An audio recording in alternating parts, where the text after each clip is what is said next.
പീഡകരെ സംരക്ഷിക്കുന്നത് കോൺഗ്രസ് സംസ്കാരമാണെന്ന് CPM പാലക്കാട് ജില്ലാ secretary EN Suresh Babu. മാന്യതയുണ്ടെങ്കിൽ Congress ഇയാളെ പുറത്താക്കണം.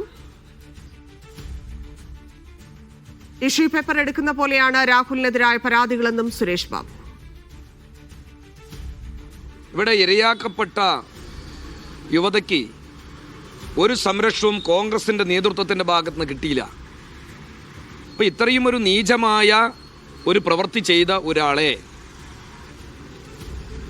പരസ്യമായി സംരക്ഷിക്കുന്ന നിലപാട് എന്തിനാണ് VD സതീശനും കേരളത്തിലെ KPCC പ്രസിഡന്റും ഇപ്പോഴും സ്വീകരിച്ചു വരുന്നത്? കോൺഗ്രസിന് എന്തെങ്കിലും കോൺഗ്രസിന്റെ നേതൃത്വത്തിന് ഇനിയെങ്കിലും ഉളുപ്പുണ്ടെങ്കിൽ അതിവേഗതയിൽ ഇയാളെ കോൺഗ്രസിൽ നിന്നും പുറത്താക്കണം.